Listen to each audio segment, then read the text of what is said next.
I've been slowly grinding my way up the Apex ladder in terms of funding. I'm on, I think, 1.25 million worth of funding. And I know it's not strictly 1.25 because really it's the drawdown, right? But I passed there, I think it was 250k accounts. I copy traded them all on Thursday and then converted those accounts across on the Friday. So we're in a good spot right now. So I want to talk a little bit about that journey, really.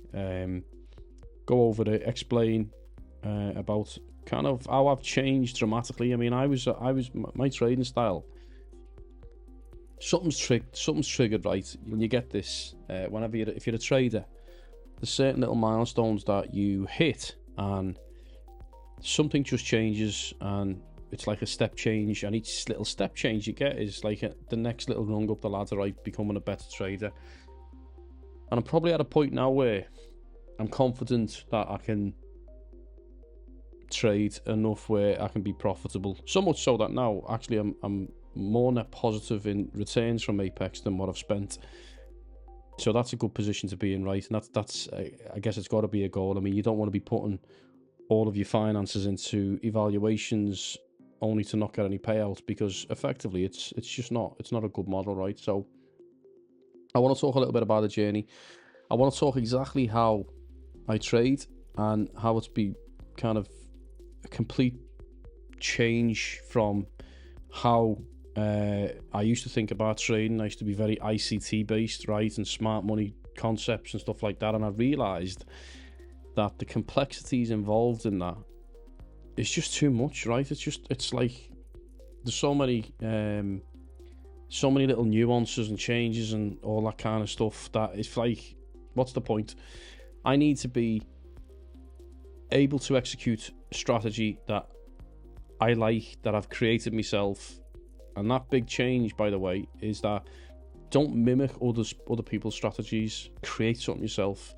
Figure out what works, figure out what doesn't. I'm going to explain how I trade, just because I think for me it's the way I'll probably always trade now, or at least a good proportion of the time.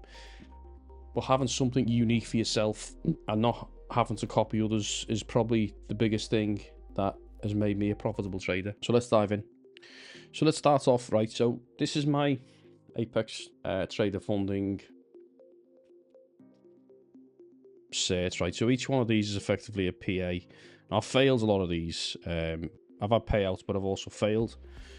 But the current PAs I got is essentially these 5 accounts here, which are currently live, and we'll talk about that in a sec. But what I wanted to go over is the journey, right? You can see here, this was the very first ever account that I took, which was only actually 2024 in January of this year. So call it luck or whatever else, but I passed on that first one. Didn't get any money from that though. Then it took me 52 or 51 more attempts, right, to get to that payout level, or converting an evaluation to a PA. That's a big amount of evaluations to have to go through before you start to realize, actually, you know what, I need to change something here. But then you can start to see the progress, right? So this is how I would say, if you've passed the number, just see what your ratio starts to look like. So that's, 1 to 51, 52, 57, 79, 80, 86, 89, 96, 99, 102, so on and so forth. You can see the strike rate of me passing evaluations to conversions is getting really good, right? So I know in my mind that I'm pretty good at trading, or at least the strategy that I use gives me that confidence.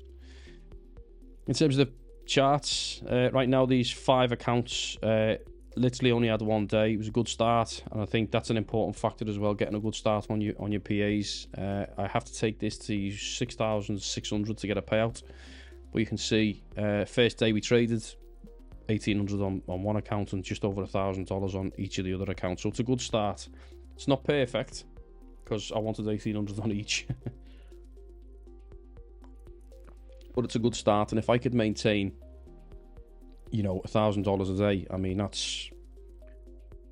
not saying that's the goal. That's what I'm aiming for. I don't think it's possible, right? But it is 250k accounts. You do get a lot of moves, and I'm going to show you exactly how I trade. So, and then you make up your minds and your judgment on what you think, right? In terms of how I trade. Okay, so let's just dive in. This is Friday's data, right? And what you're looking at your screen at the moment. Actually, let me go back because I don't want to convolute it. Let's go to about here, right? My trading style is I need two things to happen. I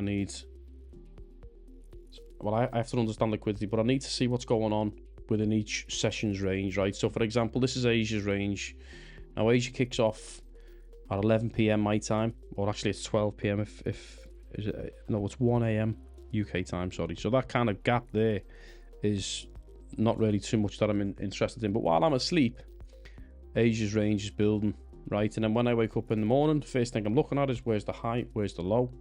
I do not take a trade until after 10 a.m. UK time.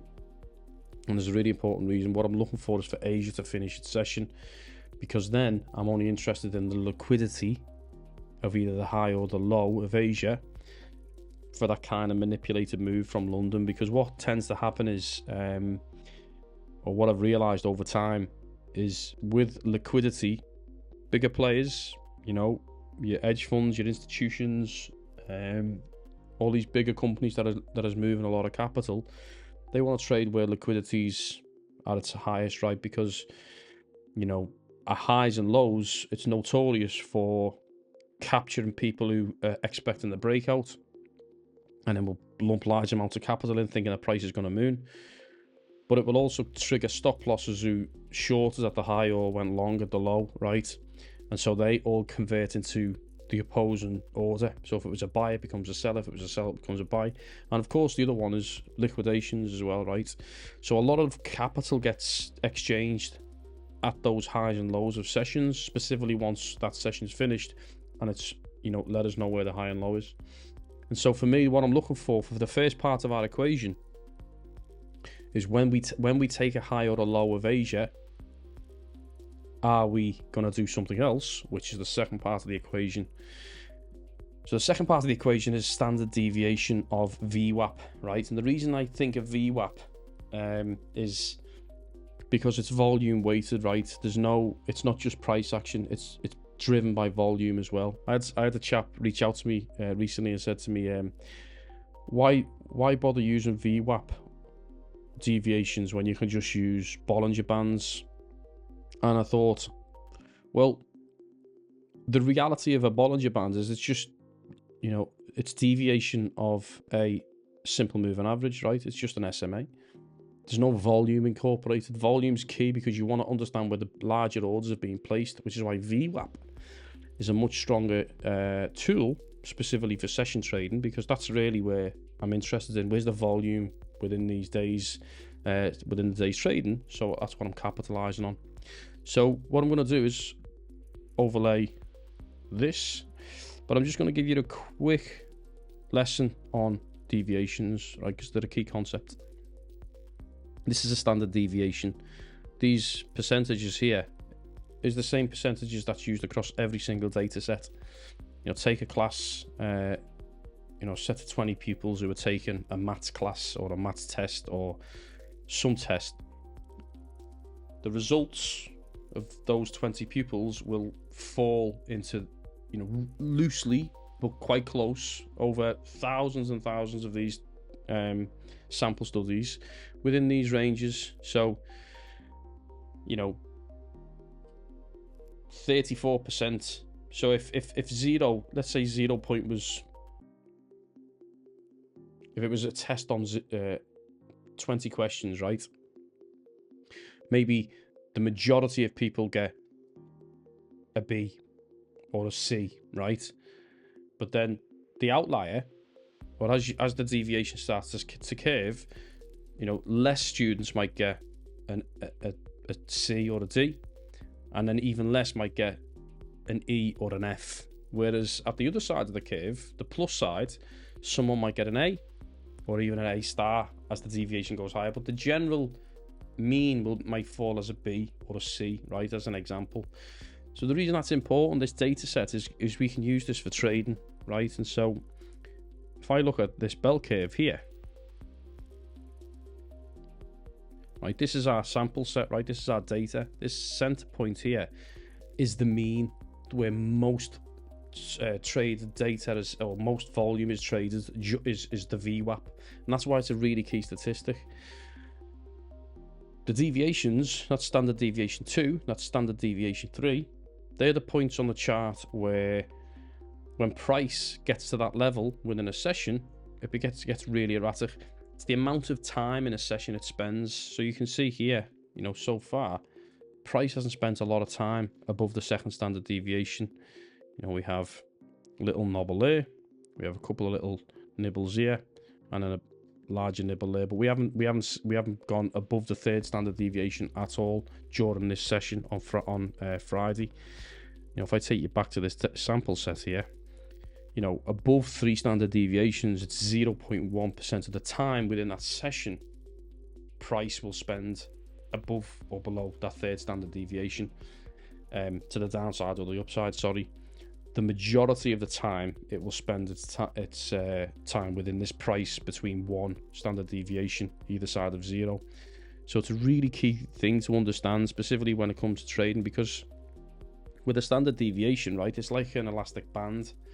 The further you pull up an elastic band, the more tension it creates on that elastic band, and eventually, you know, it wants to come back in to the mean or the VWAP. So it's like pull the elastic band, it comes back in. Think of here, this zone here as really high strung tension on an elastic band. What the elastic band wants to do, come back into VWAP, right, to the downside. It's why you keep seeing this move here. It's going to the elastic band, stretched, back in, stretched, back in, stretched, back in. And our job as traders is to capitalize on that. All right, now it's not a silver bullet. It doesn't happen every time, but we need to lay the odds in our favor. And the way we put the odds in our favor is we wait for the market to hit its liquidity, to get that liquidity, to get everyone thinking it's going to go one way when in fact it goes the opposite way. So right now, what are we waiting for? Right, I'm gonna do this live as a replay, and I'm gonna explain where I would buy, where I would sell, and how I would do that. So really, I'm waiting for 10 a.m. 10 a.m. is here on the chart where this dotted line is. That's when when Asia stops, and when Asia continue, so when London continues on, only then am I interested in taking a trade. Okay, so let's just hit play and let price do its thing. Let's just speed this up a little bit let's get to 10 o'clock. So we're still within that range. 10 o'clock comes just approaching now. There's 10 o'clock. There's 10 o'clock. Okay, I'm going to go to 3x. Now, it's highly likely that we'll probably take the range low.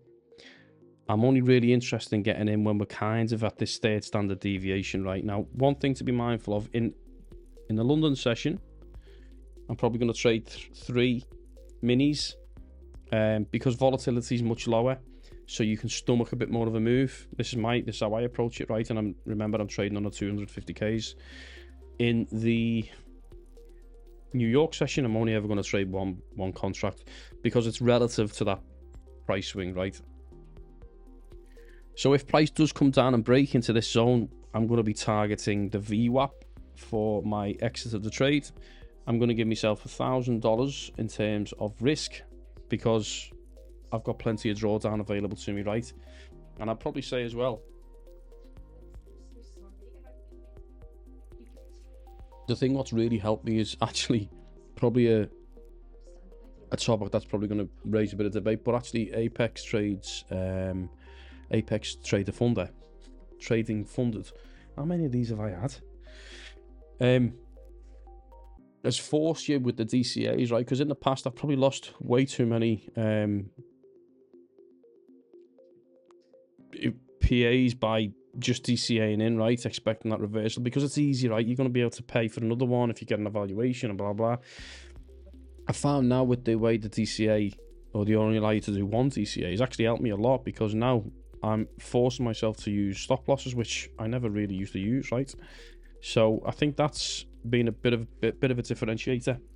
So when we place the trade, we'll also place the stop and the TP. Okay. Remember, just lastly, this is Asia's low, this is Asia's high. Wait, Asia has finished. This is London's low in green, so we'll see that bar move up and down based on price action. We're only interested in taking a trade in this kind of zone. Okay, let's get our buy ready, because I think it's going to break low. Okay, back into balance. Might go up instead of down.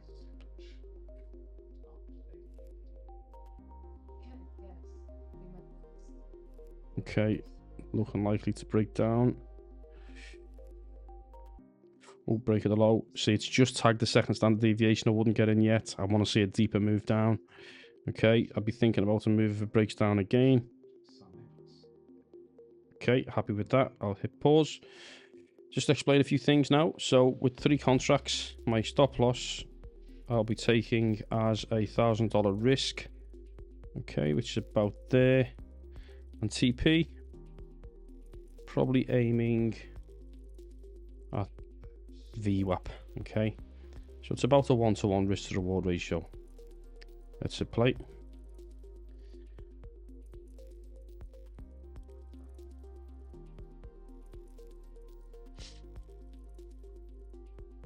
Okay, now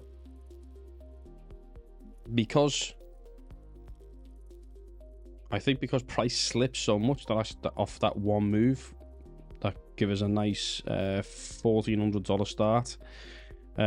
Yes, we did come quite close, but remember, we're also in a really expanded zone, right? If I'd have took that loss there, I'd have took that loss. It is what it is. I don't mind, because I know on the balance of play, the amount of trades I've took over time, that it goes more in my favor than against me. So this is the reason risk management's important, right? If I was trading a $50,000 account, I would nowhere near be $1,000 at risk. Probably maybe $200 or $300, maybe $500 risk. I don't know, but it wouldn't be as high as $1,000.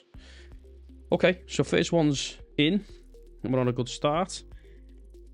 Let's press play. Let's go up to 10x. Just move things on along a little bit. Okay, let me hit pause a second, right? So let's just talk about what just happened. Now we're in non-farm payroll territory, right? So price, whenever we're going to trade the news, you can't trade the news anyway. And so we've had a big price up.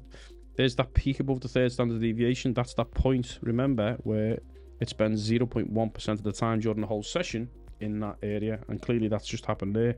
And a little move down there. Now, you can take a trade. Personally, I wouldn't. Not at this level. I'd want to see if we break this, maybe, just to see what happens. Let's just play. But we are still in that really crazy stretched territory, right? So let's just hit play. Ooh. This is a possibility for a trade now that we're at that third standard deviation. I'll do it anyway for the sake of it. Would I have traded it? I don't know, but we're still going to apply it, right? However, I'm not going to go with 3 contracts now because volume is hugely increased. I'm only going to go 1 contract, right? I'll hit buy and I will give myself the same stop, which is $1,000 there, and I'll give me TP to VWAP. But I might have to bring this down, because if price does continue down, price might not come back up to there, because remember, VWAP is constantly moving as well, so you've got to, that's more of a mental TP than anything else. But let's hit play. Don't know what's going to happen here, but we'll find out. Okay, just need to move this down to there, which would be VWAP.